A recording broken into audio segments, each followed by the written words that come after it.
Hello and welcome to the Fantasy Life Show. I'm your host, Ian Hartitz. It is a great day to be great. It's a great day to break down the Week 5 waiver wire. We unfortunately now have bye weeks on tearing apart our fantasy lineup, so it is time to go ahead, get ahead of the madness, and again, hopefully just make things that much better as we continue our quest towards fantasy championship glory. Of course, I cannot accomplish all of this on my own, and I am joined by Fantasy Life's waiver wire expert herself, Kendall Valenzuela. What's up, K-Dog?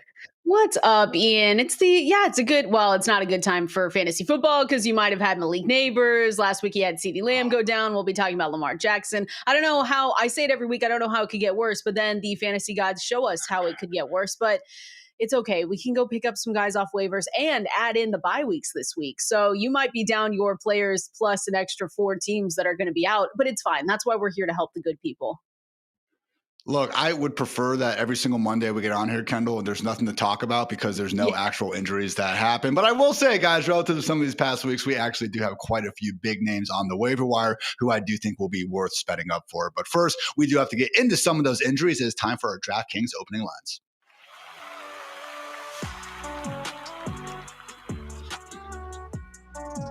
First things first, the Baltimore Ravens are hurt, dog, specifically Lamar Jackson, dealing with a hamstring injury. That said, Kendall, I found it interesting that we got specific, just, kind of time to return, what's going on for guys like Roquan Smith, their linebacker who will miss a few weeks with a hamstring injury, their Pro Bowl defensive tackle, Nnamdi Madubuike, with a neck injury, he's out for the season, Marlon Humphrey calf injury, he's expected to miss a couple of weeks. That all was given to us very clearly from Rapshi and John Harbaugh. Not so much with Lamar Jackson, per head coach John Harbaugh. The way I know Lamar, if he could have gone in the game, he would have been in the game. That's how Lamar is. Said the score wasn't a factor, wasn't able to return. I'm not doubting that Lamar Jackson, wouldn't be out there. But isn't it kind of weird, Kendall, that, again, one of the most famous players in the NFL, clearly the heart and soul of the Baltimore Ravens, that's the guy we can't get a real injury update on? Yeah, I don't know who we need to pay to get this information out of, but it's just one of those things every single week. And sometimes we said that. I remember us saying that before week 1 kickoffs. We were like, hello, can we not get any injury updates going into these games? But yeah, Lamar Jackson, listen, I'm not here. I'm not going to put the tinfoil hat conspiracy, theories out there because I've seen some people, Ian, just say that he didn't want to go back out there. And I'm not one to buy into that or believe any of that. I think of Lamar Jackson, we know what a competitor he is. We know how much he loves to compete. And I know that was a frustrating game going up against the Kansas City Chiefs. But one of those guys were going to come away, obviously, with a win. And one of these teams was going to be 1-3. And it just so happens to be the Baltimore Ravens. So I'm with you, Ian. I'm hoping sooner rather than later we get some news, or else we're legitimately going to be looking at not having Joe Burrow going into week 5 and also maybe not Lamar Jackson. We're talking about Brock Purdy here in a second. To imagine some of these quarterbacks that we just thought were going to be pure great fantasy picks to maybe potentially not have them in week 5 is crazy. So again, I'm not buying into the conspiracy theories. I think Lamar is going to be okay, but we just have to wait. They told us that he was getting MRIs, x-rays, whatever it was this morning, but I still haven't heard anything on it. Again, hopefully these insiders start earning all that cheddar that they love to bring home. We can go ahead and find out what's going on with, again, one of the most famous freaking players in the NFL. So it is going to be the Ravens versus Texans, 1 p.m. on Sunday. I do have a feeling we'll know about Lamar's eventual status far before that. You did mention Brock Purdy here. He is, quote, complaining of some soreness in his toe. Apparently had no issues during the game. Kind of thought that he was, playing at less than 100%. But you know what? A less than 100% Brock Purdy, still apparently good enough to throw for 300-plus yards and 2 touchdowns. So we'll see what happens there. He's going to be reevaluated later today. Same thing with Ricky Pearsall with his knee. That's being called a, quote, minor PCL injury. Also, Juwan Jennings now dealing with a rib issue on top of his ankle and shoulder injuries after getting absolutely crunched on a 2-point conversion catch. So again, all these guys I'm sure are tough enough to play if they are capable of doing so. That said, kind of we'll just have to see what the doctors say. The problem complicating all of this is the fact that, again, we are going to be seeing the Rams playing the 49ers on Thursday Night Football. So short week and hardly ideal for all parties involved. Yeah, it's crazy. I don't know what the San Francisco 49ers have done to deserve all the injuries that they have, or maybe we need to look into who's their training staff. I don't know what's going on, but I think, with the Brock Purdy stuff, I don't think we need to be necessarily too worried, right? I know that Mac Jones was also cleared to back up Brock Purdy over the weekend. That was one where he was a little bit banged up after last weekend in week 3, but he was fine to go there. Ricky Pearsall, listen, I didn't go into the season with a ton of Ricky Pearsall, Ian. It's not because I was entirely fading him. I was just taking a chance, I think, a little bit more on Jawan Jennings, but he's been banged up. Like, we've seen him like this before. So for us to be able to see him last season come through after getting that gunshot wound and everything else like that was phenomenal. But we really have seen him banged up like this. So that's one where I'm waiting to see what that looks like. I know Jawan Jennings, you could tell that he was hurting after he took that hit in the end zone too, or like at the one, whatever it was. So yeah, I think everything should be good, at least with Brock Purdy. That's the one. We'll see how the week progresses. But like you said, Thursday, it's a quick turnaround to Thursday night. So the 49ers fans are hoping they can get anyone out there at this point. Bring Kittle back. Where's Kittle? We need Kittle. That's what it is.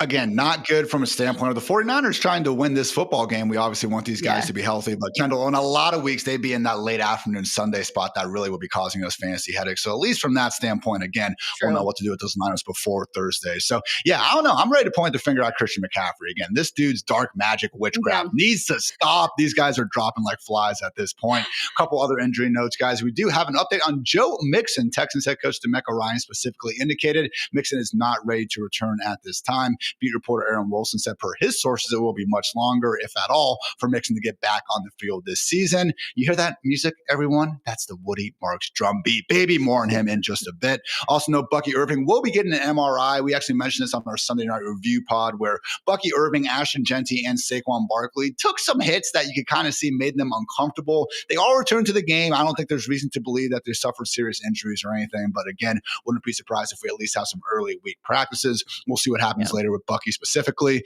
As we all know, Malik Nabers confirmed torn ACL. We cannot have nice things get better soon, Mr. Nabers.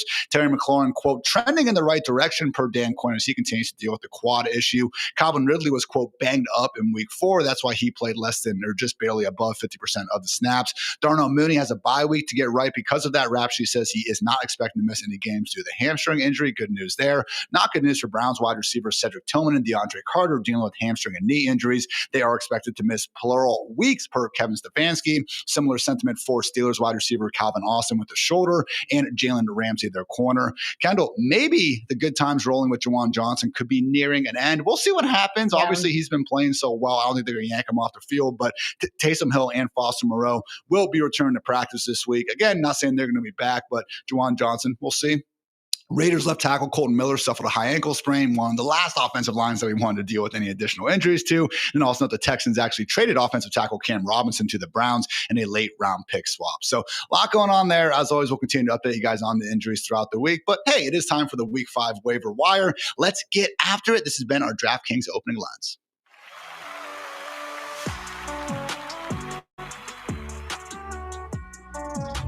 I teamed up with DraftKings Sportsbook to bring you the ultimate way to kick off this NFL season. Right now, new customers who bet just $5 will get $200 instantly in bonus bets and $200 off NFL Sunday Ticket from YouTube. That's right. New customers bet $5 and get $200 in bonus bets plus $200 off NFL Sunday Ticket. All you have to do is download the DraftKings Sportsbook app and sign up using promo code FANTASYLIFE. The crown is yours. And hey, stack your bonus bets on same-game parlays, money line spreads, and more, or ride the momentum with live betting that makes every snap count. So here's your play. Download DraftKings Sportsbook, sign up with promo code FANTASYLIFE, bet just $5, and you'll get $200 in bonus bets instantly, plus $200 more off NFL Sunday Ticket from YouTube. Thanks to DraftKings Sportsbook for sponsoring this. Let's make this NFL season one to remember.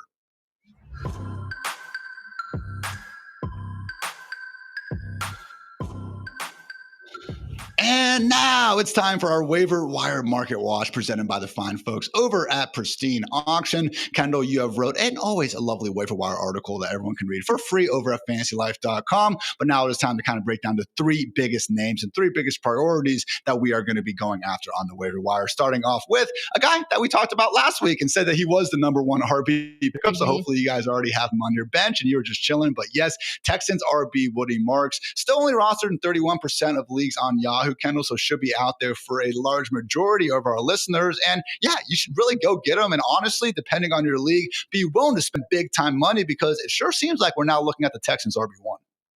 Yeah, you need to go get him. That's why we highlighted him last week, Ian. And he's someone, even if you're a Joe Mixon, if you're holding on to Joe Mixon for dear life, like just don't. It doesn't feel like he's nowhere close to returning in. And even if he was, what are we talking about here? Like he shouldn't excite anyone. I mean, D'Amico Ryan said that, it's not going to be anytime soon and that maybe he doesn't even know if he's going to play this season. So if you're holding on to him, maybe you want to let that one go and go for someone who is playing right now and who does have a chance to continue playing, like Woody Marks. So last week 3, Ian, was when we saw the season highs, right? He had the season highs in rush attempts, route participation, and target share. And then week 4, it just kind of continued, right? He came alive. He had 17 carries, 64 yards, and a touchdown. Also had the receptions. It was 4 for 50, and then a touchdown through the air as well. And then Nick Chubb was just 13 for 47, 2 catches and 15 yards as well. So the takeover has almost happened. And again, this isn't a sexy backfield, Ian. Like, we're not like, oh my gosh, this is amazing, he's going to be a league winner for us. But when we do end up seeing a takeover of a backfield from someone like Woody Marks, we want to pay attention, because I remember you and I talking about it. Like, we weren't loving Nick Chubb anyway. It wasn't something where we said Nick Chubb was going to be the Nick Chubb of old. We hoped he would be, but he's just not. He's just not that guy anymore. So again, it's not the sexiest of teams, not the best backfield. But again, when you have someone that could take over the volume and give you fantasy points like he's been showing us over the last couple of weeks, you want to get on it. Especially, again, you've got 4 teams on a bye this week. So if you have, Bijan Robinson, like the Falcons are out, the Bears, the Packers, and the Steelers, yeah, you need some help. And I think Woody Marks can help you through some of these bye weeks that we have coming up starting this week. And again, it's a guy who right now in my way too early ranks for week 5 comes in as my RB25. And that's just me being cautious with the potential for Nick Chubb not be completely out of the picture. If we keep seeing these snaps trend the way they are going, Kendall, he's going to be breaking right through that top 20, because this is the exact sort of archetype we want to target in fantasy football. Explosive pass catching running backs who are both good enough in the pass game to stay on the field for all 3 downs and actually good enough to go ahead and be out there on early downs as well. And that was a big part I didn't know, because early on in the season, Dario Gumbawa was actually keeping Woody Marks on the sideline. Late game fumble, went ahead and lost that job pretty quick. But again, I wasn't sure if Woody was in more of that pass down only role. No, again, he had a team high 17 rushes yesterday, and they were even giving the ball on like 4th and 2 from midfield on runs in the inside. So again, Nick Chubb certainly still someone who I don't think is going to completely disappear, maybe 8 or 10 touches per game. But at the end of the day, Kendall, Woody has gone from 12% snaps to 28% to 49% to 58% for a Texans team that hopefully is starting to catch their stride after scoring 26 against the Titans. Wasn't pretty, was 6-0, entering the 4th quarter. So not exactly a beatdown performance. But I will say, for as much as that offensive line gets a ton of heat, and deservedly so. I mean, we saw that one sack yesterday that I think they said was like the fastest sack after a snap, in the NFL in years. It was so bad. And again, PFF has this offensive line and pass blocking graded as a bottom 5 unit in the league. That said, their run blocking has been better and honestly helping Nick Chubb at least not average 5 yards per carry, but do a couple good things out there. Their run blocking actually is a top 10 group in the league right now. So again, if you guys are in some of these skank leagues where, again, you kind of know it, if you're in one, you look at the waiver wire and it is just dire out there. I'm honestly fine spending, 80% plus on someone like Woody Marks. Kendall, it's not quite Trey Benson, but it's pretty freaking close here. No. Yeah, it's pretty close. I mean, he's averaging 2.8 yards after contact, 0.13 missed tackles forced per attempt this year. And again, not either of those are like incredible, but they're better than Nick Chubb is the other way that you can look at this. So again, when you see someone start to do this backfield takeover, you say, okay, again, I think he's going to continue putting distance between himself. That's the one thing that you always want to continue seeing with Woody Marks. So I think he has the talent, and he could eventually have that role where, like you said, Ian, you're being a little bit cautious in your early rankings going into week 5, but we come week 6, week 7, if he continues to distance himself and just look a little bit better week in and week out from Nick Chubb, he's gonna have to get closer to 20, 19, 18, 17. We can keep going down if you want, but you know what I mean. Easily the number 1 waiver wire pickup of the week is going to be Woody Marks. Go get him out there, people. Number 2 RB, though, is going to be Saints RB2, Kendre Miller. Actually looked pretty darn good out there against the Bills on Sunday. Had a nice rushing touchdown and continues to impress just in terms of what he does as an individual ball carrier. So we're going to show the handy-dandy chart on the screen here in a second. Shout out to our YouTube and TV viewers. That, again, reflects that, Kendall, because I try to look at yards after contact per carry and missed tackles forced per carry to try to isolate running back performance. And up there there in the top right-hand corner, guys, even a little bit better than Bijan Robinson himself, is Kendre Miller chilling. So yeah, when we do have, a very small minimum threshold here, just a minimum 25 carries, we will see some guys like Kendre, impressing just a bit more so than the Saquon Barkleys of the world who have 3 times as many rush attempts. But man, even last year, it was limited because Kendre has barely been able to stay healthy during his short NFL career. He also was, again, kind of jumping off these charts in terms of his ability to make dudes miss. So no, Kendall, I don't think Kendre is going to be a standalone option, as long as Alvin Kamara is in New Orleans. But that said, I do think we've seen enough here to be very certain he's the handcuff at play. And God forbid the 0-4 Saints start looking at some trade packages for Alvin Kamara. This could be an option where, again, we have multiple outs for someone who is still available on over 95% of Yahoo leagues right now. Yeah, and there's rumors going around. Like, we talked with Matthew Berry last week for LGTV, and he has no sources on this. It's just things that he's been hearing around. But if Alvin Kamara is traded before the trade deadline, that makes Kendre Miller really interesting too. So, because here's what we know. You said it. He's not going to just be besting Alvin Kamara when he's still in this offense. It is obviously going to be Kamara going in and out every single week. But when you look at him, it feels like maybe he's not going to be there every down back. Like when we saw 15 carries for him in week 4, and then Kendre Miller got 11, and Miller is averaging 3.7 yards after contact, and it's 2.7 for Kamara. So they both have 12 missed tackles forced. So I do think that there's an option here where, again, if you're in those deeper formats, you're scraping the bottom of the barrel trying to find any running back that has a pulse and a sign of life. And Kendre Miller definitely has that for the Saints. Again, when you see Kamara out there, you are not going to say he is going to be getting more. He's going to be that guy for this team. But I mean, it's Tuesday. I believe it's November 4th is the trade deadline, which again, a few weeks away, but if it really does happen and we see him on the move, then Kendre Miller opens up into a big spot. You like them going up against the Giants and the Patriots over the next 2 weeks as well. So yeah, he's definitely someone that I really like. You always have the guys at the top, right? Who we know the top is going to be Woody Marks, but there are still some guys that make sure you put in multiple bids, because if you miss out on a Woody Marks, Kendre Miller is not a bad option as a second choice if you can get him. Again, we will see what heats up around the trade deadline, but still another month for injuries to happen. Yeah. And there are a couple teams here at the top, Kendall. I don't think the Chargers will feel the need with how well Omarion Hampton's playing, but obviously they did have big plans for, Najee Harris before that injury. The Kansas City Chiefs haven't been able to get that much out of their running backs this year.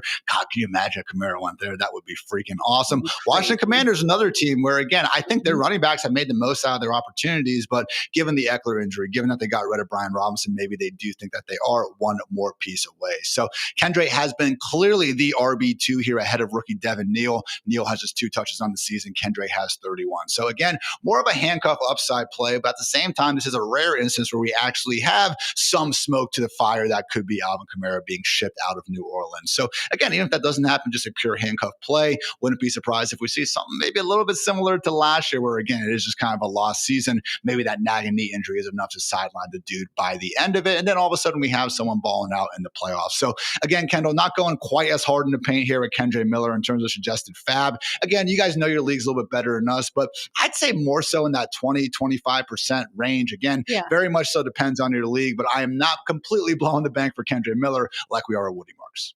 Are you surprised about Kamara, just like his passing, like his usage in the passing game? Has that shocked you as much? Listen, Adam and I were talking about it on SiriusXM last week, and then this week comes again, and I'm just sitting there like, wow, this is just not, because that's the appeal, right? When you look at Alvin and you say, oh, okay, in drafts, like we know that he's not going to be this, he's never in the top, he's never in round 1, round 2, round 3, but you look at him and you say, okay, he can be a cheat code though, just because of his pass catching ability. So I'm curious for you, Ian, throwing it back, if you're surprised by what we haven't seen with him this year.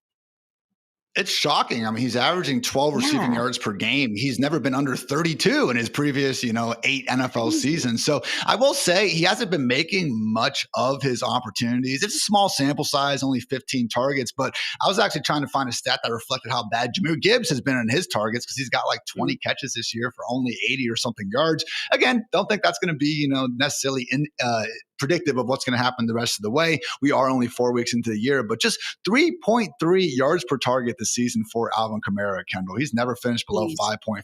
Usually he's well north of 6. So, Kellen Moore offense really over in the past hasn't exactly leaned on their running backs. Austin Eckler did some okay things with the Chargers, but yeah, I do agree that has been one of the bigger, just surprises, I would say, from the New Orleans Saints. So we'll see. But Kendre Miller, again, one of those handcuffs out there on the waiver wire that I would try to be picking up as we get into the buys. Last one, though, Kendall, it is going to be a quarterback. As we know, we have plenty of issues with bye weeks coming up. This week, we have Caleb Williams out of the picture, also Jordan Love. Next week, it's going to be, Texans and Vikings, so we don't really care. But then Ravens and Bills in week 7 could be an instance where we want to actually feature and lean on one Jaxson Dart, still only 23% rostered in Yahoo leagues. And hey, Kendall, it's an unfortunate situation where we do need to adjust our upside expectations for this passing game without Malik Nabers. But that said, we have seen horrible real life quarterbacks like Taysom Hill, like unfortunately Justin Fields, let's face it, even Tim Tebow going all the way back in the day. They have not been good real life passers, but they have been great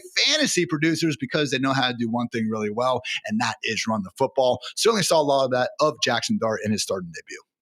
Yeah, I think the rushing output that Jaxson Dart could potentially give us week in and week out gives him a really solid QB2 floor going forward. And again, it's going to be an uphill battle. We love seeing this game that he had in week 4, and then going into this week, he also takes on the New Orleans Saints, so you love that as well. But they have the toughest strength of schedule for a reason. I know they take on the Eagles twice in the next 3 after this week for the next 3 weeks, and so it's going to be tough. But the one thing that we don't usually get off of the waiver wire is someone with the rushing upside. And so when you can get a quarterback like that, not to say it's the same, but when we were able to get Sam Darnold, some people able to get Sam Darnold off waivers last year, that's what he was able to bring you. And so I think when you're looking at someone with a QB2 floor going forward, again, it's not going to be the prettiest thing in the world. Anything through the air might not be beautiful as well, because you are missing Malik Nabers for the rest of the season now. And you just hope that some of these other receivers are able to step up, to say the least. I think they continue to rely on Cam Scatterbu as well, but you at least love what you saw with Jaxson Dart, right? He just seemed like he ignited something. This team needed it. The organization needed it. The fans definitely needed it, Ian. So why not just believe in Jaxson Dart for a little while longer, at least when they're going up against the Saints for week 5?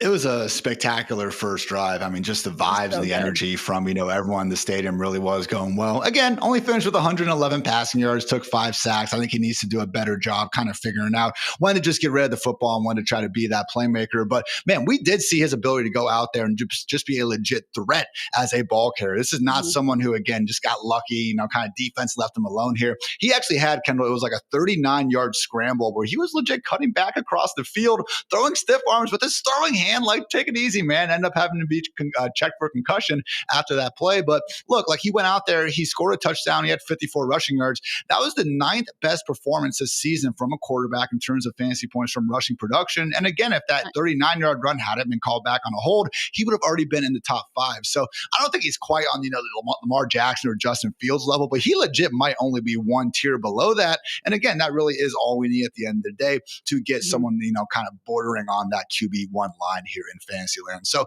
Jaxson Dart, again, it's going to depend on your roster. I will say if he's somehow still out there in Superflex, I would be fully willing to go out there and just spend really as much as you can to go ahead and get this guy. That's more so in Superflex. I would be surprised to see him available in the majority of those leagues. Otherwise, Kendall, I would say just typical one quarterback leagues. Dwayne's a little bit higher than us on his potential upside. I think he was like his QB 13 the rest of the season. That was before the Malik Nabers, issue though. So I will say, I'm not exactly going to go down swinging too heavy on a quarterback just to fill a bye week. But Jaxson Dart, again, just based on this rushing upside that we saw, deserving of, I don't know, maybe 5 or 10% of fab if we are just trying to get a 1-week replacement.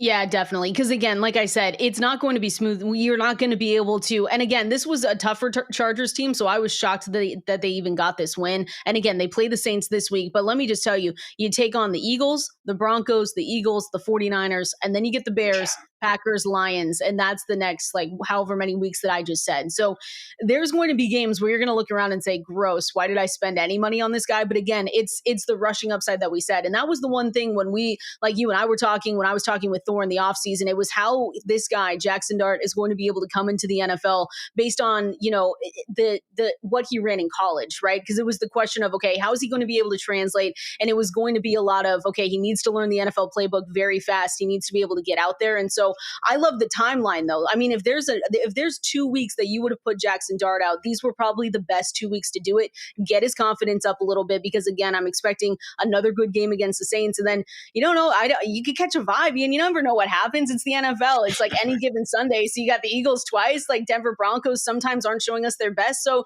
you never know. But yeah, I think you spend money to get him. Again, just know it's not going to be pretty every single time, but any quarterback that gives us rushing upside is one you want to take a shot on. It is funny because, like, when we actually had the schedule release happen, we all looked at the Giants' schedule and was like, this is atrocious. But as we know, when we look at a schedule in May, it can be very different from when it's actually October. But we're still looking at it right now like, yeah, that schedule is absolutely brutal. So not a good draw for Giants, team and fans out there alike. So we'll see what happens. But again, I really was pleasantly surprised with how good Jaxson Dart looked as an athlete, at least in his first start. Hopefully bigger and better things to come there. But again, guys, more waiver wire talk ahead. But I did want to give a shout out to our presenting sponsor, Pristine Auction. We actually have a very cool 6-time Patrick Mahomes midnight card now available on Pristine Auction. You can find this and so much more cool memorabilia on their site. Look at that right there. I'm not a huge football card guy, Kendall, but I used to be, and I will say, just seeing some of the selection on Pristine Auction, making me feel young again, and stuff like this again really can be cool. Hey, your fantasy season's dead. What better way to go ahead and try to make some money than getting in with the memorabilia sharps over on Pristine Auction? We actually have a very special code for all you guys at Pristine Auction, something for every fan.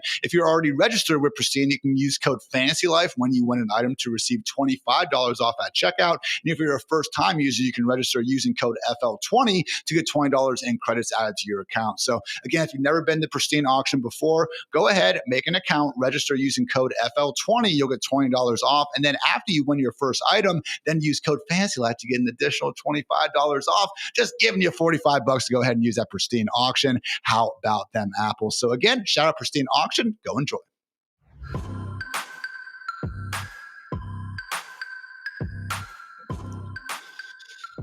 Went through the big three on the waiver wire, Kendall. That said, certainly plenty of other names out there. So wanted to run through the heavy majority of them and get into, again, just different guys to help just fill out the rest of those bench spots on any given roster. Starting off with currently the RB3 as we record this of week 4, Kenneth Gainwell. So it is a situation where, we were hearing from the insiders that Jaylen Warren was supposed to play. Apparently just wasn't really feeling right after warming up. So no, we're not necessarily expecting Kenneth Gainwell to be overtaking this backfield. And when Jaylen Warren is healthy and ready to go again, it is not going to be a situation where we're actively wanting to start Gainwell. But just Kendall, seeing how good he was out there, putting forward again a top 3 performance, just in terms of pure handcuff upside, like that's the sort of role that we do want to have on our bench just in case. Yeah, shout out to anyone that, first of all, woke up early enough to make the change. And if you had Kenneth Gainwell on your bench, congratulations probably on the fantasy win for this week, because that was insane. And I just did not expect that. But I do think he could be one of the better ads this week. That's the big question, though, if this role continues to hold. So they have a bye week. That's the one thing. So you have to be really careful if you're going out and looking at any of these Steelers players that you're picking up, because it's, the Steelers, the Packers, the Bears, and the Falcons. So you can go ahead and pick him up going into the week, but just know you're not going to be able to start him for week 5. But yeah, 19 carries, 99 yards, a pair of touchdowns. And then he also, the 6 receptions turned into 35 yards. It was so nice to see for this team. It wasn't great for Jaylen Warren managers, but again, if you were able to pick him up and put him in, you were really happy with it. So I do think not only can you go and pick him up and just see what the role looks like after Jaylen Warren is obviously going to be healthy because he gets the week off, then we'll see him in week 6. But I do think at some point you have to look at him and saying, okay, even if Warren's healthy, this guy could have standalone value. And again, you don't usually get running backs like that going into potentially, week 5, week 6. So yeah, I like him. He was a pleasant surprise in this game.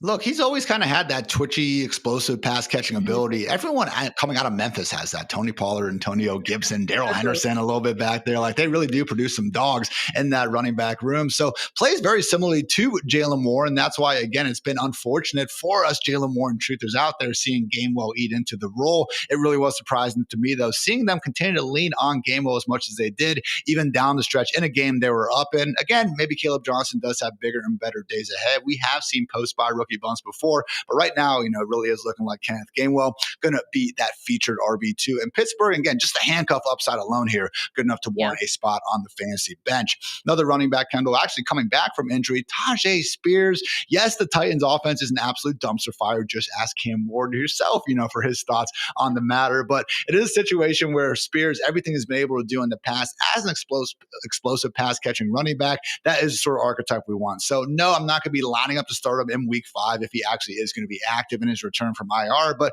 Kendall, even with Tony Pollard playing 2 of the games, Spears finished as the RB5 in the fantasy football playoffs last year. Okay. He is a guy with Brian Callahan who can rack up those PPR friendly receptions in a hurry. So again, pickings are pretty slim, still only rostered on 32% of Yahoo teams. Yeah, I like it. And listen, it's Tony Pollard hasn't been necessarily blowing us away either. It's not one of those situations where you say, "Oh, you can't put the toothpaste back in the tube, can't put the genie back in the bottle." Sorry, Tony Pollard, because I love you and I have you on a good amount of teams. But yeah, Tajay Spears, this is probably going to be a nice welcoming back of Tajay Spears, just in case he can get and help anything get going for this offense. I don't know, Ian, you saw how frustrated Cam Ward was after that game yesterday. And then it feels like Callahan's seat is hotter than ever. And it just feels like they need any kind of spark. Like you said, if you have him on your roster right now, if you are able to pick him up, I'm not going to rush to start him because we know sometimes these guys, it takes them a little while to ramp up. And you're going to see that with a lot of guys coming off these IR stints, some of these guys coming back from these injuries. So at least he's a younger running back, right? So we can at least hang our hat on that and just say, okay, it's going to hopefully be quicker than some of the usual guys that we see coming back from these injuries. But I don't know, this offense needs a spark in any way, shape, or form. And if it's Tajay Spears, I am more than willing to bet on that, because it's just, Ian, has been so bad. Like I said, it couldn't get worse than last season with Will Levis. And somehow the Tennessee Titans are proving to me that it actually could be worse, which is gross with the number 1 overall, with Cam Ward, nonetheless. It's just bad. I was writing about Cam Ward a little bit in my rankings, and it's like we've only seen the flashes. It's been honestly pretty irresponsible throws back across the field. It was his first touchdown. He kind of hit another one to A.O. Manor yesterday, and they're cool, but it's almost like, oh my God, dude, take it easy, because if you keep trying to do that, they're probably going to lead to some interceptions. So they already tried changing the play caller at this point. Maybe they add a ping pong table in the locker room. Maybe they take one away if they already have one in there. I'm pretty much out of ideas beyond that. But again, we have seen these pass catching running backs, even on bad teams, provide some fantasy goodness because, again, they just catch a lot of checkdowns and those add up in a hurry in the box score.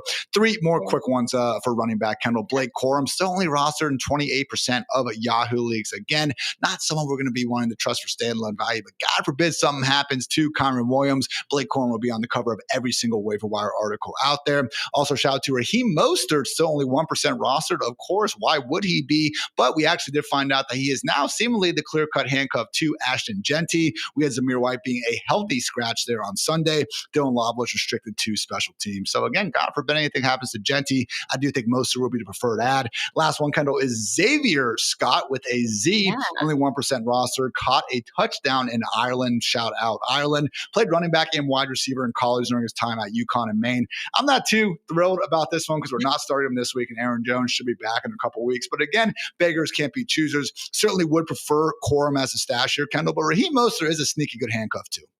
Yeah, Raheem Mostert actually is sneaky. I'm glad you brought him up because I didn't write him up in the original. The waiver wire article went out yesterday afternoon, so going to do an update. And because of you, I will make sure to add him because I do think it's a good call out. And shout out. And Blake Corum, the thing is that we always want to make sure we have these handcuffs to players. If it's not the 1-for-1, you always want to make sure because, like you said, Ian, we're going into this week and we have crazy injuries, and they're just going to continue. Unfortunately, that's just the way that it goes with with fantasy football in the NFL. So for Blake Corum, he is the clear RB2 in that backfield. So you definitely, for whatever reason, if he's out there, just go and pick him up. You're not going to love it. He's not going to get you fantasy points. You're not going to start him week in and week out. But if there was an injury, you would. And then, yeah, Xavier Scott was interesting. I don't know if that role is going to hold, like you said, but he was in more of a hybrid role going into, maybe it was the Dublin, maybe it was like the beer. They were just vibing in. They were like, let's try this out. Let's see what's going. But yeah, I mean, if you're in those really deep formats, right, you can maybe take a flyer on him. I'm just curious to see if that role holds going into week 5. Speaking of some injuries, what we're doing on the waiver wire, we do have to get into the Malik Nabers fallout. Accordingly, Wan'Dale Robinson still only rostered in 49% of Yahoo leagues, and Darius Slayton just 2% rostered, really are moving to the top of the list. So talked about this on, again, our Sunday review pod with Dwayne a little bit, where, again, yes, they deserve bumps up the ranks. Wan'Dale Robinson now looking like a borderline wide receiver 3. Darius Slayton in that boom or bust wide receiver 4 territory. But just in general, Kendall, like, I'm not trying to use much of my waiver wire on a wide receiver like this in the first place. Hey, Wan'Dale, maybe he just gets back to balling like it's week 2 again. Obviously had that awesome wide receiver 5 finish, and he has shown the ability to work more down the field. So he will be the preferred ad, and I'm not writing off his potential to be, that Scandale Robinson we know in full PPR that can put up some good points and everything. But just, again, I have a very hard time believing that Wan'Dale, Slayton, pretty much any wide receiver is going to be your savior on the waiver wire. Every once in a while, we get a Puka or we get a Jawan Jennings. I do not think that is what we're looking at here.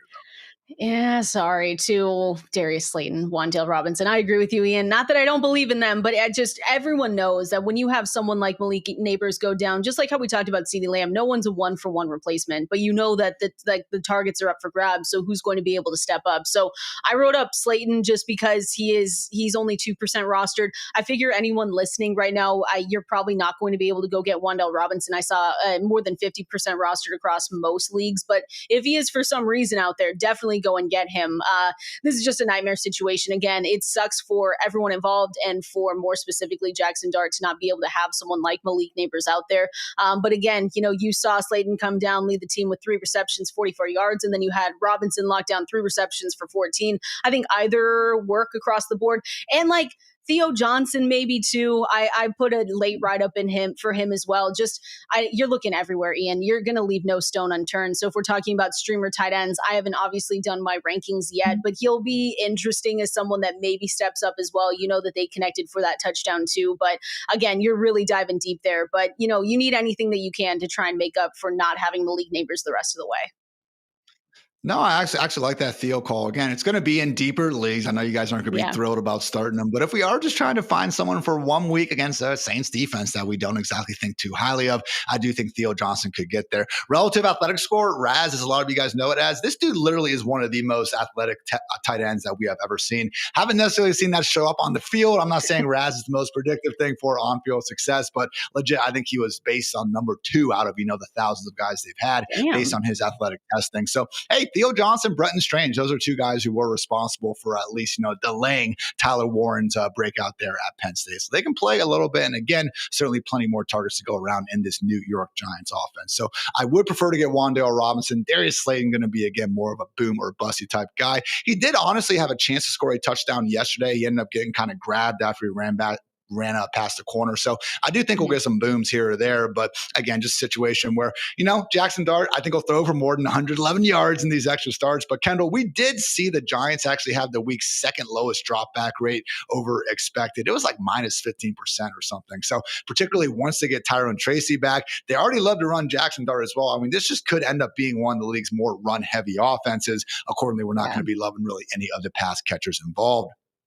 Couple more wide receivers. No one that we're going too crazy about. Luke McCaffrey, just 1% rostered in Yahoo leagues. Touchdowns at back-to-back weeks. However, he still has not even hit a 40% snap rate. Again, mentioned that Terry McLaurin is, quote, moving in the right direction. So don't think we need to get too hyped about these other guys, but it is good to see LMC go out there and at least make a few plays on my dynasty bench.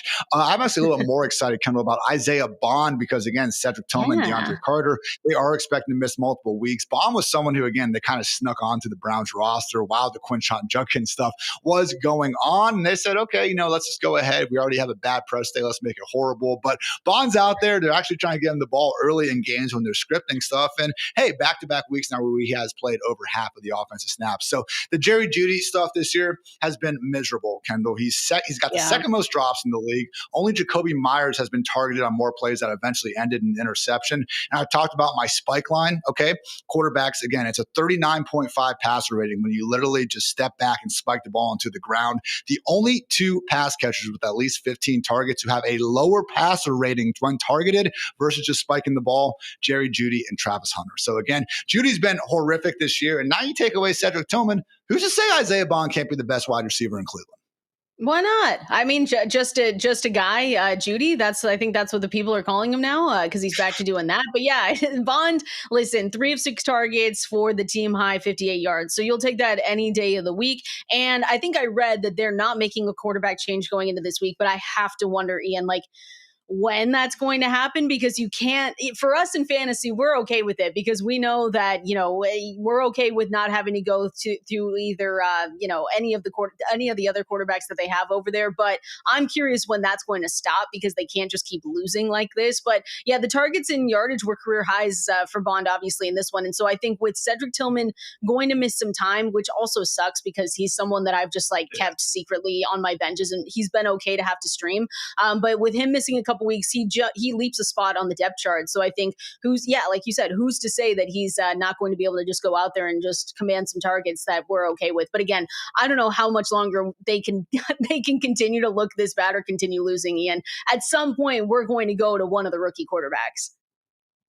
And Flacco's been so bad that all of a sudden I'm not as worried about going to the rookie quarterback as I was 4 or 5 weeks ago. Yeah. I might actually be an improvement at this point. Again, that's just life of 40-year-old Joe Flacco in 2025. Really fun 2023 and 2024. I get it. Has not been the best encore, though, here in Cleveland. I don't think it's going to be for a week or two, though, Kendall. I could be wrong. Kevin Stefanski's been asked about it these last 24 hours, and he would not give a definitive answer. Sometimes that does mean that they are going to end up making that change. But they're in London against the Vikings, and then they got to come right back and go into Pittsburgh. Just doesn't seem like either, spot is really all that great to really be trotting out a rookie. I do think probably week 7 at home against the Dolphins makes a little bit more sense there.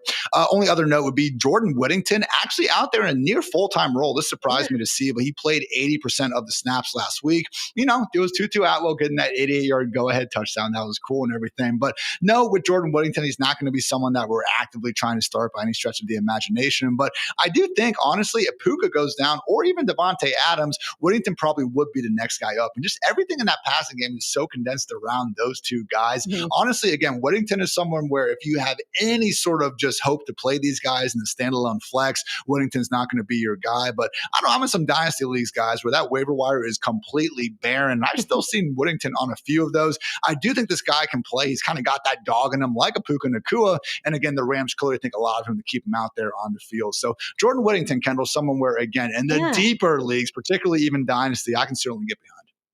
Yeah, I can get behind it too. There was a noticeable jump, like you said, in just snap counts for him going into this one. So 60 snaps on offense, 2 less than Puka Nacua, 1 less than Devontae Adams. And so, that didn't obviously necessarily translate to fantasy points. So you might look at that and say, ugh, what the heck are they talking about?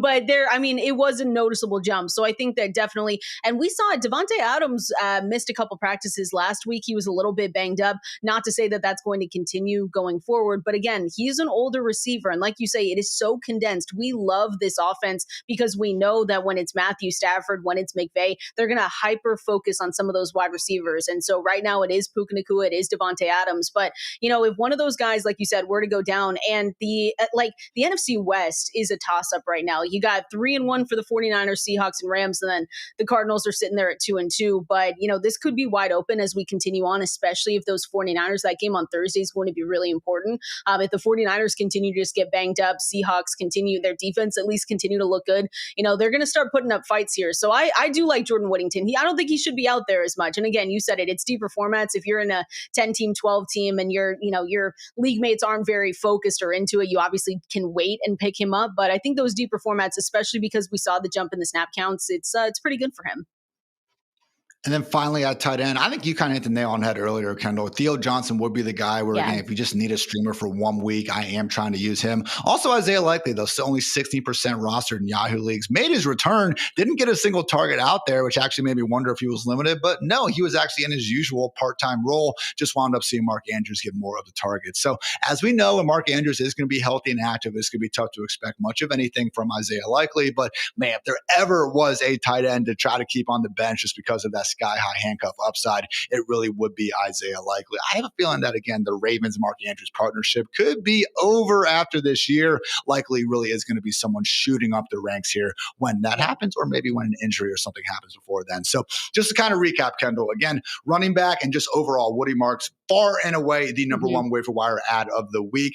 After that, I would say Kendre Miller, based on, again, his multiple outs, both injury-induced handcuff upside and also the trade stuff. He would be the number 2 guy. Blake Corum, Kenneth Gainwell, both really good handcuffs. Tajay Spears, a little bit deeper, of course, has the handcuff upside as well. Maybe we can get some pass catching stuff. We still got to wait to see him come out, though. Raheem Mostert, a deeper handcuff. Xavier Scott, really not too interested in. So I would do the order again. Woody Marks, Kendre Miller, Blake Corum, Kenneth Gainwell, Tajay Spears, Raheem Mostert, Xavier Scott. Same page? Yeah, same page. I would push Kenneth Gainwell up if they didn't have a bye. Again, if you're going to pick him up, just remember you can't use him. I hate when I do that sometimes, Ian. I'm so excited. I'm like, look at this guy on the waiver wire. And then I'm like, you idiot. It's because he's not going to play next week, so you can't do anything with it. So yeah, I like that order a lot. I agree with you there. Jaxson Dart, number 1 quarterback ad. You also pointed out in your article that Bryce Young, as disgusting as that is to say, does get to face this Miami Dolphins defense that has been atrocious. And Bryce Young, as we have seen, even going back to second half of last year, scrambles enough to give us, again, a random good fantasy performance. But yeah, we would prefer if it could be Mr. Jaxson Dart. At wide receiver, we are preferring Wan'Dale Robinson over Darius Slayton, but those two together are going to be the best 2 ads of the week. After that, it would be Isaiah Bond potentially stepping into the starting role again with Cedric Tillman sideline. And then in terms of a deeper stash, I would actually prefer Jordan Whittington over Luke McCaffrey, and then Theo Johnson and Isaiah Likely. So I think that about does it on the waiver wire, Kendall. Any final words? Yeah, I think no. I mean, if we start hearing bad news about Lamar Jackson, it's Cooper Rush, right? It's Cooper Rush season. So listen, it's disgusting. If you have Lamar Jackson, I would just preemptively, unless you like someone else, maybe go and pick him up. But if you don't have options out there and he's the only one, just get him just in case, because I don't know. You never know, Ian. It's just bad vibes. Not great. I was confused in the summer when Cooper Rush was signed to be the backup quarterback. I thought Joshua Dobbs and purple would have gone so hard and just actually fit their offense. They've had Tyler Huntley. They've had RG3. They usually get, no one's Lamar Jackson, but they get like a dual threat S quarterback to be his backup. I cannot think of a more polar opposite quarterback than Lamar and Cooper Rush. So debut yesterday, threw a ball away on 4th and 2. Not a great start. He won like half of his spot starts for the Cowboys. Okay, so he's played some good football. I do not know, anything compared to the Ravens coaching staff and front office. I get it. But again, very, very confusing. Please, Lamar, just get better. Please. But guys, that wraps up our waiver wire conversations. We do want to go over some of the biggest and also the worst running back surprises. First, though, a quick word to our friends over at Cuso's.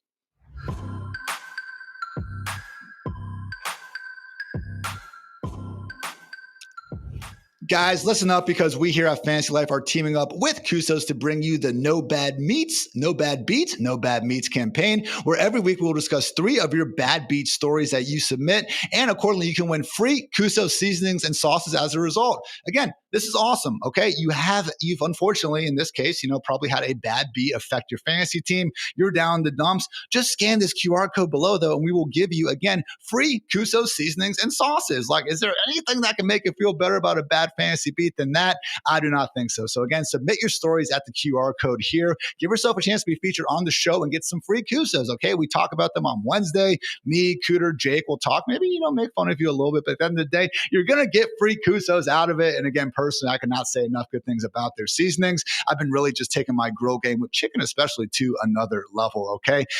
My wife, she's fantastic, and I love her chicken in the oven, okay? If you guys say that I don't, I will call you a liar, but I like getting those chicken breasts on the grill. And again, just all the different seasonings. Dirt is honestly my favorite. It's not actually dirt, it's actually cool flavors in there. Great, great stuff from Cuso. So again, you want to get your hands on these seasonings, scan that QR code, send us your bad beats, and we will talk about them. Just remember, no bad meats over at Cuso. Cusos. Scan a QR code. Thank you, Cusos.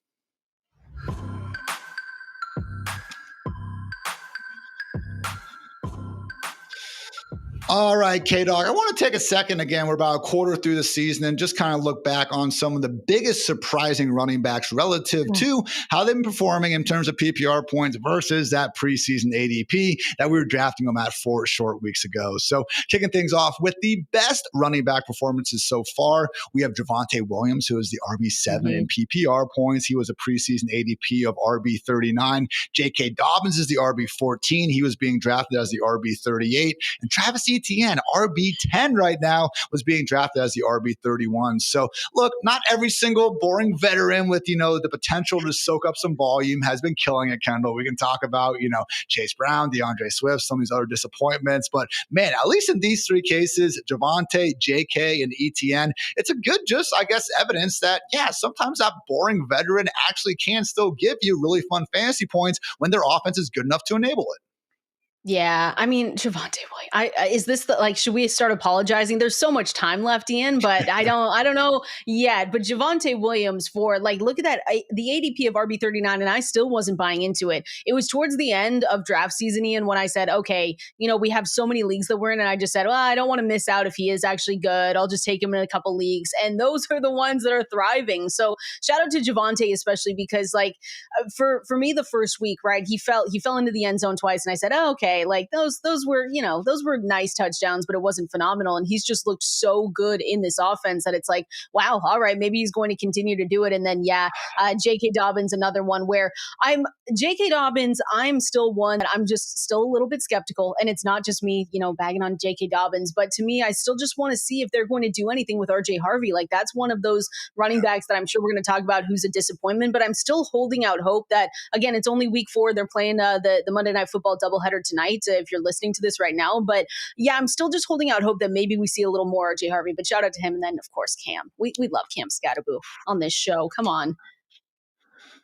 Balling out again, Cam Scatterboo and Quinshon Judkins rounding out the top 5 running backs who really have just been able to smash their preseason ADP. Scatterboo, RB19, had that RB37 ADP. Moved down a little bit because he had that August hamstring injury. And Quinshon Judkins moved down because obviously we had so many questions about if he was going to be playing football this year with the whole contract situation and off the field results. I do think, Kendall, not every situation with injuries and off the field stuff is created equal in August. But man, when you do see these dips, and if you are playing in a lot of leagues, I do think Judkins and Scatterboo, 2 pretty prime examples that, you should be actually willing to go ahead and embrace some of that uncertainty. Yeah, I the one thing with Quinshon Judkins, and I talked with Dwayne about this on SiriusXM last week, because to me, Ian, I thought that what we were looking at with Quinshon Judkins was fair enough because he missed all of training camp, all the preseason games. Yeah. So I thought to myself, there's no way he's able to come in, any rookie. It's not just Quinshon Judkins. I would be saying it across the board for anyone. There's no way that this rookie can come in and just get the kind of usage that we like and learn the playbook and be totally integrated into this offense right away. And he's looked so good doing it. So I thought the process was right there, but you're right. I mean, it's just one of those things where he might just be that damn good where we just say, you know what, it's Quinshon Judkins and there's a reason why they drafted him. But I thought in the offseason, I just didn't want to touch him because of him not having, any time with the team or anything like that. And so to be able to see him and what he's doing right now, the rest of the way, he might be one of the best rookie running backs that you've drafted so far. And even I think the Browns beat themselves were actually pretty surprised to see how quickly he got put back out there and just kind of took over the job. So again, not trying to shame any beat writers. I appreciate when they actually do go ahead and try to go out there on a limb as opposed to just giving us a whole lot of nothing. So I, again, appreciate everything they do, but it's been surprising. And just the offense in general, Kendall, I know I was kind of, being a dickhead on Twitter as I am known to be from time to time. And I was like, all right, well, Judkins needs to take over this backfield and he needs to be just incredible because he needs to make up for this offense likely being horrific.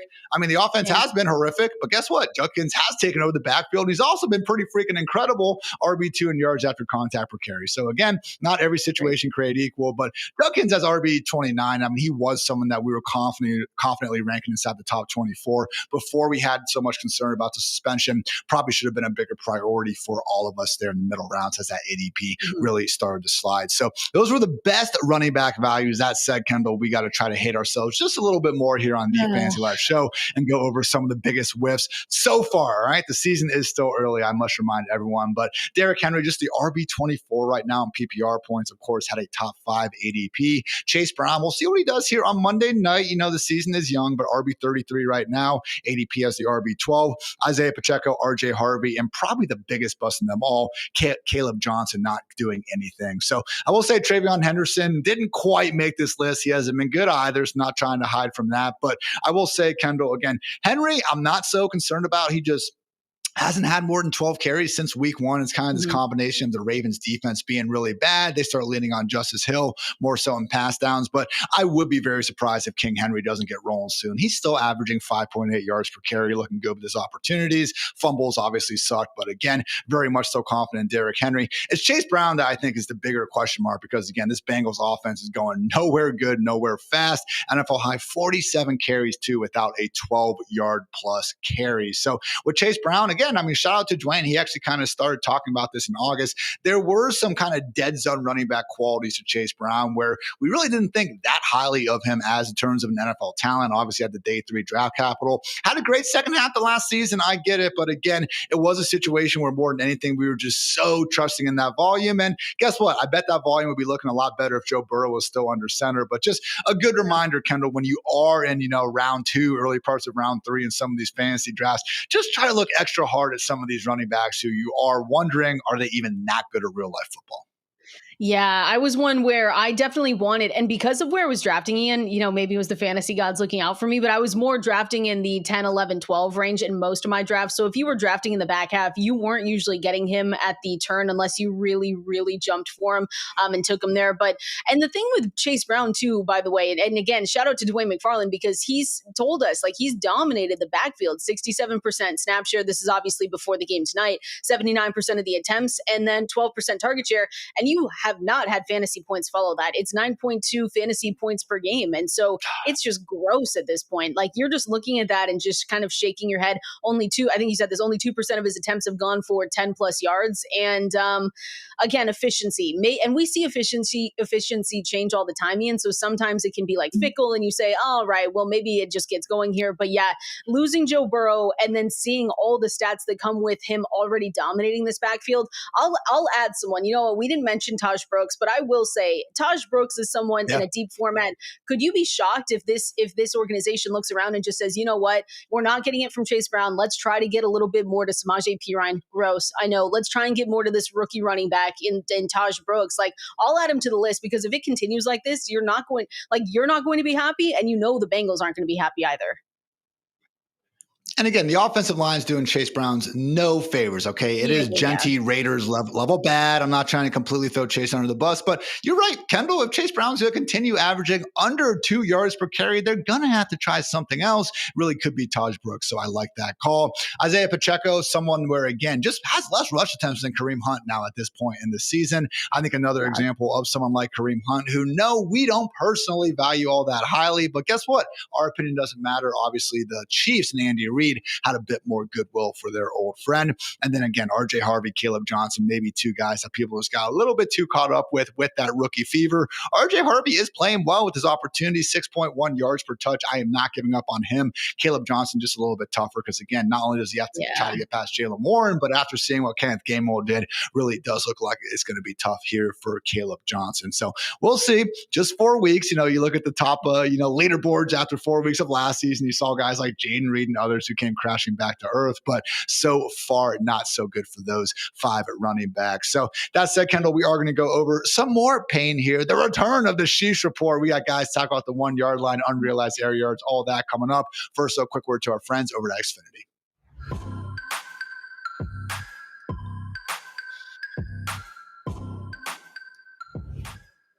Xfinity is introducing the 5-year price guarantee from Xfinity. One internet price, 5 years guaranteed. Life is unpredictable, but the price of your internet should not be. You can get a reliable price for a reliable connection. And by all in, we mean all in. You get Wi-Fi equipment and unlimited data included. Guys, change is always happening. RB1 seemingly never repeat. We've seen that with Saquon so far this year. 2030's fantasy wide receiver one may not even be in college yet. I think he is, and I think his name is Jeremiah Smith. But no matter what changes in 5 years, the price of your internet will stay the same. You can learn more at Xfinity.com. Just note that restrictions do apply. New residential customers only. Taxes and fees are extra and subject to change.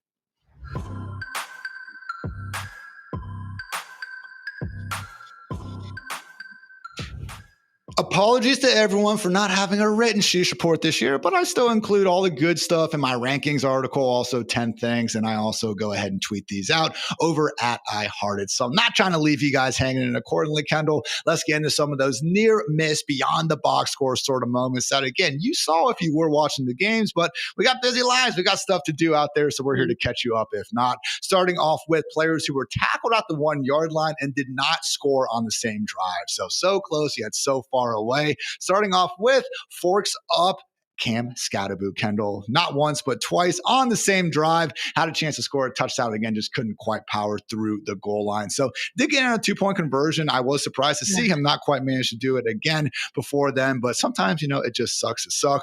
Also, we'll note Packers RB Josh Jacobs got stopped. Kenneth Gainwell almost had a 3-touchdown day, as did George Pickens. Both got stopped at the 1 yard line. A.D. Mitchell, of course, with the early front runner for the Sheesh of the year when he lost that fumble at the 1 yard line, just basically dropped the ball, tried to change hands. OAD. Also, Jordan Addison got hawked. Cedric Tillman, when he got hurt, got stopped. Tucker Kraft on 2 separate drives. Kendall got tackled at the 1 yard line. I know that was a painful one for everyone on Sunday night. Also, Hunter Henry, Tommy Tremble, and Joe Flacco twice on the same drive. Any of those hit your fantasy teams, Kendall? Were they particularly painful? Yeah, Tucker Kraft, what are we doing here? And it was one of those things where you were celebrating because you thought you saw it, and then all of a sudden the refs come in and they're like, "No, it's not there yet." And you're like, "Perfect, just stab me in the heart. Why don't you?" And then A.D. Mitchell, what are we doing, Ian? Because Adam was trying to defend him and say that he just dropped it, and I was like, "What's worse, him dropping it at the goal line or him trying to celebrate too early?" Either way, shades of Jonathan Taylor last season, where people were ready to just burn everything to the ground when he did that. I think that was last season. So I don't. A.D. Mitchell, come on, don't do this right now. Hold the football until you get across and into the end zone, because we don't need to be doing this again. But he knows that. Those were brutal. I do see what Adam's saying. It wasn't like cocky, just dropping the ball behind you before the goal line, like he was trying to fix it. But either way, absolute sheesh-worthy moment. And then later for him to have the holding call when Jonathan Taylor busted off a long touchdown.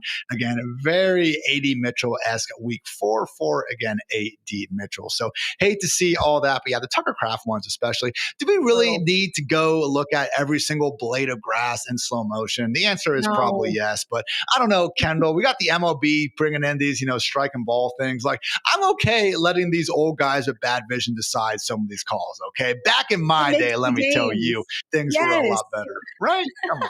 It makes the games, Ian. And it might be like get off our lawn kind of thing, but I'm just like, come on. Like, you have to make mistakes. Mistakes are part of it. I'm with you. It's a bad take by me, but that's never stopped me from spouting off before. Unrealized air yards, guys. This is a nerdy, fancy way of basically trying to quantify the total amount of yardage that was lost to players on incomplete targets. Okay, so if I throw Kendall 4 50-yard bombs in a game, it goes in the stat book as 4 incompletions. But if you watch it again, you know that was 200 unrealized air yards. Meanwhile, if I'm just trying to throw 4 screens to Wan'Dale Robinson, again, still 4 incompletions. Not many air yards though, and accordingly, again, we would be trying to target guys in the future to hopefully have booms that have more unrealized air yards because they are more fantasy friendly. Nobody had more such opportunities, Kendall, than Jameson Williams, 195 unrealized air yards in week 4. That is the 3rd highest single game mark going all the way back to 2022. It is the highest single game mark of the past 2 seasons. Again, has been a tough stretch for JMO to start the season, under 50 yards in 3 of his first 4 games. But man, Bengals next. I do think a boom is going to be on the way for number 1 in Detroit. Yeah, that sounds about right. Wow, that's a crazy stat for Jameson Williams. And it's one of the things where we knew, because of how where all of these Lions players were being drafted, that one of them wasn't going to work out so far. Jameson Williams going to have boom weeks. That's why you have him on your fantasy teams, but you're also going to have some of the lows that we've seen as well. So I'm with you, Jameson Williams. Let's have a get right game, please. Anyone going up against the Bengals can do that. Number 2 on the week, Michael Pittman. Number 3, Chris Godwin. Again, just a good example of him getting back, having that full-time role. I do think next week we can get very much back to treating him as at worst, a wide receiver 3 worthy of being in our lineups. AJ Brown with 117. It is worth mentioning that these are just total unrealized air yards. It does not consider if they were catchable. I know last night Dwayne on our Sunday night review show was actually talking about AJ maybe needing to chill out because he had 9 targets. I just got a message from Dwayne about 15 minutes ago saying only 2 of them were actually considered catchable. So maybe AJB should have been, angrily quoting the Bible there after the game. Jerry Jeudy, Emeka Egbuka, and Xavier Worthy also very high up here on the list. And with Xavier Worthy, guys, near full-time role. We had a team high 8 targets, also 2 rush attempts. I have him as my wide receiver 8 ahead of week 5. So all the way back in on Worthy. Very much good to see him back and healthy. Cole Kmet and Tedrow McMillan really rounding out the final unrealized air yards list. And that is going to round out this portion of the Fantasy Life show. But we are not done yet, guys. Very special feature coming up here is a special overtime segment. And now we have Nando and Pristine Auction founder and president, Jared Kavley. All right, thank you, Ian. Welcome to Collectibles Central. I'm Nando Defino. Jared Kavley, the founder and president of Pristine Auction, is joining me. Jared, what's up, man? How's it going, man? Good to see you. I've got major background envy. I thought mine was cool, but yours is cooler. Congratulations. Yeah, we see some nice stuff here. Yeah, it's a blast. I wanted to. This is cool. This is a new segment that we're doing here, and I'm going to try and marry the worlds of fantasy and collectibles and memorabilia. I'm a big memorabilia guy. It's the same curve, man. Right? Like it's the same curve. Guys that buy low, sell high, right? Like absolutely, and it changes quickly, week to week. Right now, right with football season, everything changes fast. Well, I mean, you got when we first talked, you were telling me about the JJ McCarthy ride that you went on, like when he was just crappy for 3 quarters. You could hit some buy lows, and then exactly. If you bought JJ McCarthy first half, you doubled or tripled your money second half. It can happen that fast for sure. And you guys are live 11 to 11. It's mountain time, and I'm not going to do the math for everybody else, but you're after this, you're jumping right back into the live show, right? Absolutely. Yeah. 12 straight hours a day, auctioning stuff, 10-second auctions. It's a lot of volume. I love the ones where they don't do the reset, by the way. Where they're just straight 10 seconds, let's go. That's all we got. Yes, I'm with you. Yeah, those ones are fun. For better or for worse. Get some deals there for sure. Yep. So I want to talk to some players and see what the market's doing with them, because we kind of know what fantasy's doing here. But Aaron Rodgers to me is one of the biggest enigmas. Fantasy wise, he was basically undrafted. I think people are starting to come around a little bit to see what he's capable of doing. What's the market doing for him in collectibles? I think right now he's a streamer, but is he kind of seeing a bump? I mean, he's been around long enough. He's not super exciting. What's it looking like? Yeah, that's a great example of kind of what we've discussed. But Aaron Rodgers, obviously one of the greatest of all time. His value of his memorabilia was top notch. And then obviously he had his injury, just bombs out. And that's the time to buy. Really, if you can sit on stuff for a little bit. He's an example, a little longer hold than some of the guys we're talking about. But, he's one you should have bought, when he was down, because now he's back on top, playing great. One of the greatest of all time, will be a Hall of Famer, obviously. He's still kind of in a buy, but he's definitely trending up. So jump on that train right away for sure. How about one guy I went to try and check out yesterday after the games, Jaxson Dart. And so I don't want to hey, there's no Jaxson Darts on the site yet, but people who are going to Pristine looking for Jaxson Dart, what is the timeline for something like that? I look Cam Scadaboo. I saw a lot of ASU stuff. There was one Giants thing that was triple autographed. What's the timeline for you guys, trying to get Jaxson Dart stuff in, a Giants helmet or a jersey, something like that? Yeah, stuff happens quickly, but he's a great example. He was somewhat irrelevant. If you have his stuff, you kind of have it stashed away, just kind of speculating, hoping something happens like just did, right? And if you do, now you're in the buying mode, right? So we start seeing that stuff start trucking in pretty quickly, and we turn it over pretty quickly. But he's a great example. So we had one in our inventory. So yesterday on the live, we actually sold one. You go back a few days ago, it was probably a $5 card. It was a jersey card of his, and it went for $100. So, nice. Whoever had that before he got announced as a starter, made a few bucks on that one for sure. Non-auto, just jersey, just a jersey? Just a jersey. Yeah, it was just a jersey relic. Yeah. They should start pouring in, man. That's going to be something. And remember, if you're searching for Jaxson Dart on the site, there's Jaxson.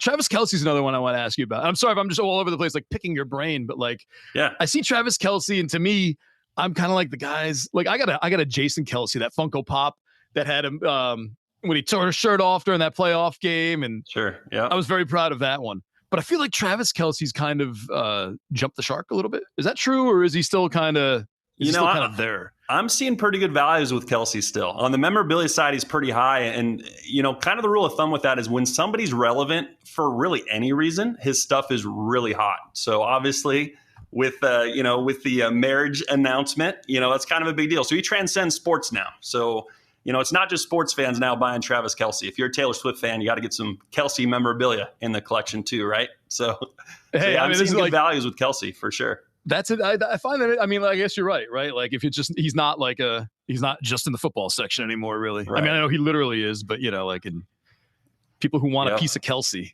Exactly. Yeah, he transcends football now. He is on the A-list celebrity list now, and will always be. So, good for him. I'm still more of a Jason Kelce guy, but different strokes, right? Yeah, absolutely. In these live auctions, I know not a lot of people are familiar with them, right? Like I know a lot of people could probably just think they can just, you go traditional sites, you buy your card, whatever, and you can do that here too. But your live is like just 12-hour marathons every day of just like, you catch it, you're in at the right time, you sit there for 30 minutes, you see something you like, you bid on it, and it's just boom, boom, boom, boom, boom, and it's over, on to the next. And it's just like, electrifying, I guess is the word, maybe. Yeah, I'm like many listening, I'm a very impatient person. And so I love the live auction concept. It's 10-second auction, starts at $1, no reserves on anything. And we bring some really high value items too. So, high risk, high reward kind of program, but it's very, very quick. So you don't like what you see, don't worry. 10 seconds later, we got something else on screen. So it'll keep your attention for sure. What was that in your hand? Yeah, these are my headliners for today. So as soon as we're done talking, I'm popping online, and these are some monster cards right here. Gold Jalen Hurts out of 10. We got a Jordan Love Black Pandora downtown for sports card collectors. You're going to know what these are. That's out of 25. Got a Josh Allen Color Blast case hit 10. These are all 4 figures plus, and this one's a monster. That is a Mahomes 1/1 rookie auto with a 10/10 on the autograph and card grade.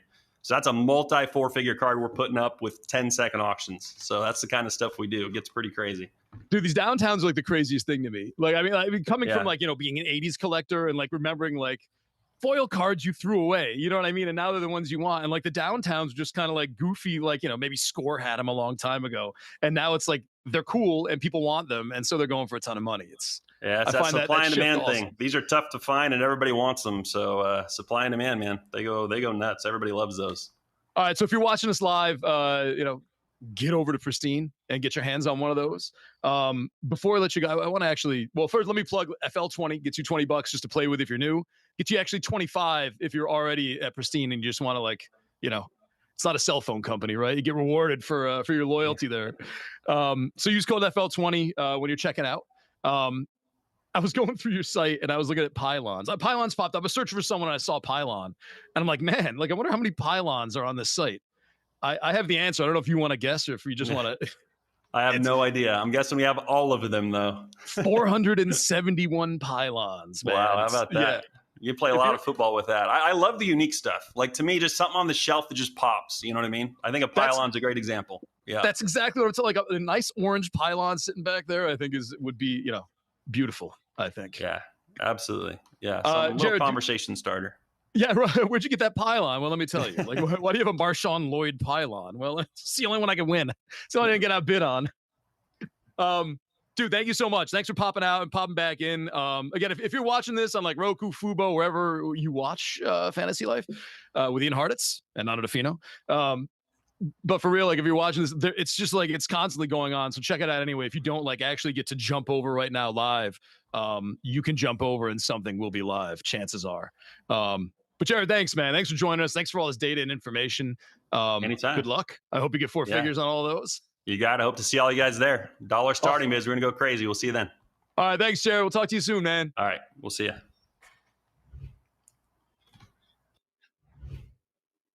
Appreciate Nando and Jared, and appreciate you tuning into another edition of the Fantasy Live Show. We'll be back tomorrow with the utilization report with Dwayne The Rock McFarland. Plenty more goodness after that. So if you like the show, please like the show. Always appreciate if you guys want to go ahead and hit that subscribe button as well. So for Kendall, for producer Matt, for producer Kelsey, I'm Ian. Thanks again for tuning in. And until next time, take care, everybody.